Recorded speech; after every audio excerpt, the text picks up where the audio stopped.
Alors oui, vous avez sans doute entendu parler de cette série en début d'année, c'était difficile de la manquer à travers les trailers, les affiches dans le bus, les affiches dans le métro, on avait les pubs à la télé. Vous savez probablement que cette série a un budget énorme, mais qu'en est-il vraiment de la qualité de la série? Est-ce que c'est un bon divertissement?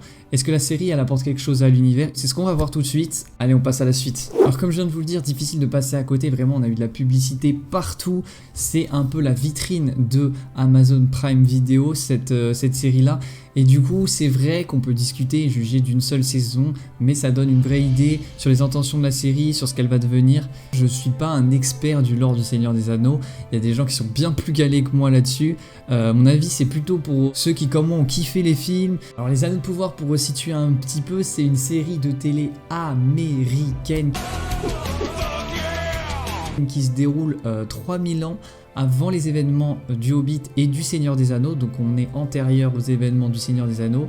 Elle s'inspire de la Terre du Milieu, racontée par J.R.R. Tolkien. L'œuvre devrait compter à terme 5 saisons. Ah oui, petite chose importante quand même à noter, le budget pour la saison 1 est de 465 millions de dollars. Oui. 465 millions de dollars, autant dire que la série est très ambitieuse et sert de vitrine et d'étendard pour Amazon Prime Video. Donc voilà pour le blabla, petite introduction, maintenant on passe au synopsis. Il fut un temps aux prémices du monde où le soleil ne s'était jamais levé. Mais même en ce temps-là, une lumière rayonnait. Les elfes ont des forêts à protéger. Les nains gardent leurs mines. Les hommes leurs champs de céréales. Mais les pieds velus n'ont pas à s'inquiéter tant qu'on reste ensemble. On est en sécurité. Vous avez assez combattu, Galadriel.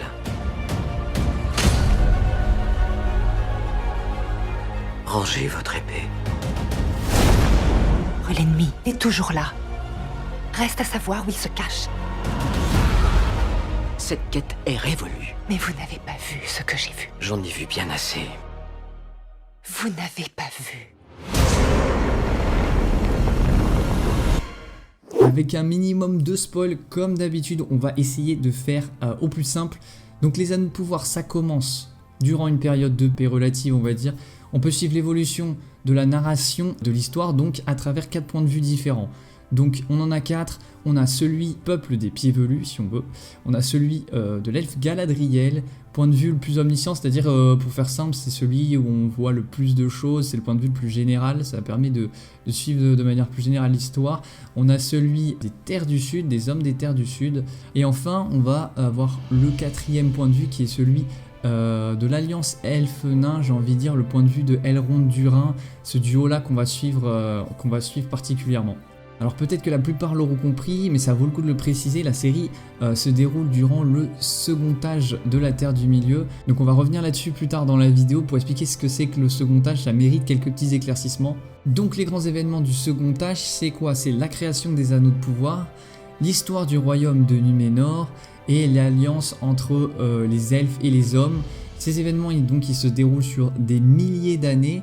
Dans les récits de Tolkien, vous imaginez bien que dans la série, on ne peut pas tout aborder, donc ils ont été retravaillés. Mais ça, on en reparlera par la suite. Au niveau du casting, eh ben, pas de grandes stars, mais beaucoup d'acteurs qui ont fait leurs preuves. On a par exemple Morfydd Clark qui joue Galadriel, Ismael Cruz Córdoba qui joue Arondir, donc l'elfe. On a Markella Kavenag qui joue Eleanor, donc Nori Brandpied. On a Robert Aramayo qui va jouer Elrond, donc Elrond qui est un des personnages principaux, ainsi que Charlie Vickers qui va jouer Halbrand. Et enfin, on peut citer Joseph Mauldadar, chef des orques, et il y en a beaucoup d'autres. Et maintenant qu'on a vu le casting, du coup, on va passer au lore. Et le lore, il est bien gras comme on dit, il y a des choses à dire. Pour être sûr de comprendre du coup la série et les critiques qu'elle a reçues, parce que oui, il y a eu beaucoup de critiques, on va revenir rapidement sur l'histoire de la Terre du Milieu qui est vraiment dense pour le coup. Alors d'abord un petit schéma des peuples, alors qui n'est pas du tout complet, mais qui permet de voir un petit peu quels sont les peuples qui vont participer à la série. Du coup pour le lore on va attaquer avec le premier âge qui est raconté dans le Silmarillion, c'est un peu la bible du lore du coup. Dans le premier âge, Morgoth va jalouser Eru et va devenir le premier prince du mal. Morgoth à qui on fait référence évidemment dans la série. Eru basiquement, pour ceux qui ne savent pas, c'est le créateur, c'est un peu le dieu entre guillemets. Donc Morgoth et ses forces, après avoir basculé du côté du mal, ils vont affronter régulièrement les elfes, les hommes, durant ce qu'on appellera la guerre de la grande colère. Donc pour faire simple, les elfes veulent récupérer 3 Silmarils. Il s'agit d'éclats de lumière purs qui sont liés au destin de Arda, et Arda c'est aussi appelé la Terre du Milieu. Donc ils ont été dérobés par Morgoth et les elfes ils vont essayer de les récupérer. Et vous imaginez bien que ça a une grande importance pour le destin de la Terre du Milieu.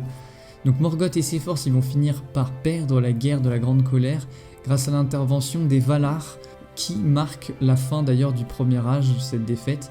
Et pour resituer, les Valar ce sont des anges placés en dessous de Eru. Donc là je vous ai fait un résumé mais c'est beaucoup plus dense que ça. Donc ensuite on attaque le second âge, ça commence après la victoire de l'armée de Valinor contre Morgoth du coup. Donc après cette victoire, eh bien c'est simple, le Númenor est donné aux hommes qui ont combattu contre Morgoth lors du premier âge. Cet âge, il est assez sombre pour les hommes de la Terre du Milieu, mais Númenor d'un autre côté connaît des années glorieuses et se développe. On peut le voir par exemple dans la série avec les plans un peu waouh de la cité.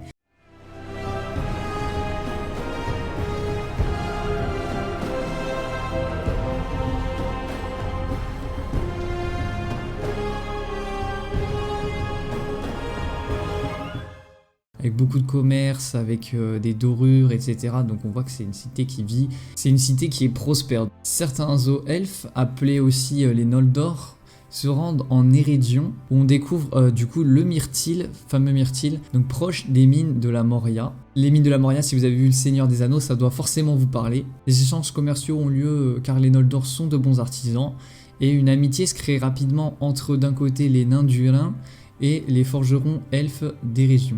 Donc par exemple dans les forgerons elfes des régions, on a Celebrimbor qu'on retrouve dans la série. Donc ils s'enrichissent tous deux rapidement et deviennent une grande puissance. Mais ce sont les luttes entre ceux qui sont hostiles aux elfes et ceux qui se lient d'amitié avec les elfes qui vont faire basculer le sort de Númenor. Enfin on va aborder le dernier point, Sauron est amené à Númenor et en quelques années il va devenir le conseiller du roi. Et donc qu'est-ce qui vient après le lore? Et bah c'est bien simple, c'est les critiques, et ça on y vient tout de suite. Donc la bande-annonce et les premières images ont fait l'objet de nombreuses critiques car il ne s'agissait pas en fait de la reproduction à l'identique, la reproduction conforme d'un livre, mais il s'agissait plutôt d'une adaptation de l'œuvre originale qui va faire remonter le plus de commentaires salés par rapport à la série d'Amazon Prime. Une autre critique que vous avez dû voir, c'est l'orientation qu'ont pris les producteurs. Ils ont fait le choix de faire incarner les elfes, les nains, les hobbits par des acteurs de couleur. Donc les producteurs, ils ont justifié ça en disant que la série représente le monde actuel tel qu'il existe. Et certains fans y ont vu une sorte d'insulte à l'univers qu'avait créé Tolkien. Dans le fond je ne saurais pas vous en dire plus là-dessus, je ne sais pas s'il y avait déjà des personnes de couleur dans justement l'histoire originale écrite par Tolkien. Donc d'autres critiques font l'éloge de la photographie de la série avec des décors magnifiques et beaucoup de CGI réussi et des costumes qui sont parfois très bons mais qui sont incompatibles avec l'univers de Tolkien, c'est ce qui a été reproché. Commençons du coup par les points positifs. Moi j'ai trouvé que la photo, la qualité de la photographie, elle était plutôt très bonne, la beauté de certains plans, je pense notamment à des jeux de lumière. On a aussi des paysages qui sont plutôt magnifiques, donc de ce côté là c'est plutôt un bon point. On a aussi la VFX et les effets spéciaux, donc ça se rapproche un peu du premier point. Par exemple, on a Númenor, la cité qui donne une impression de grandeur, on a des jolis plans, on a notamment des grands bâtiments avec beaucoup de dorures, une cité qui est prospère. Et c'est plutôt logique quand on voit le budget qu'ils ont eu que les effets spéciaux soient réussis, mais c'est jamais gagné d'avance, donc c'est déjà un bon point. Ensuite on va aborder le budget costume et maquillage. Du coup on va parler notamment des armures qui sont plutôt réussies et aussi par exemple on peut parler des nains qui sont plutôt convaincants. Donc ça c'est plutôt aussi un bon point. Et enfin on va finir par le casting. Je pense que, en tout cas c'est mon avis, les rôles principaux tiennent la route.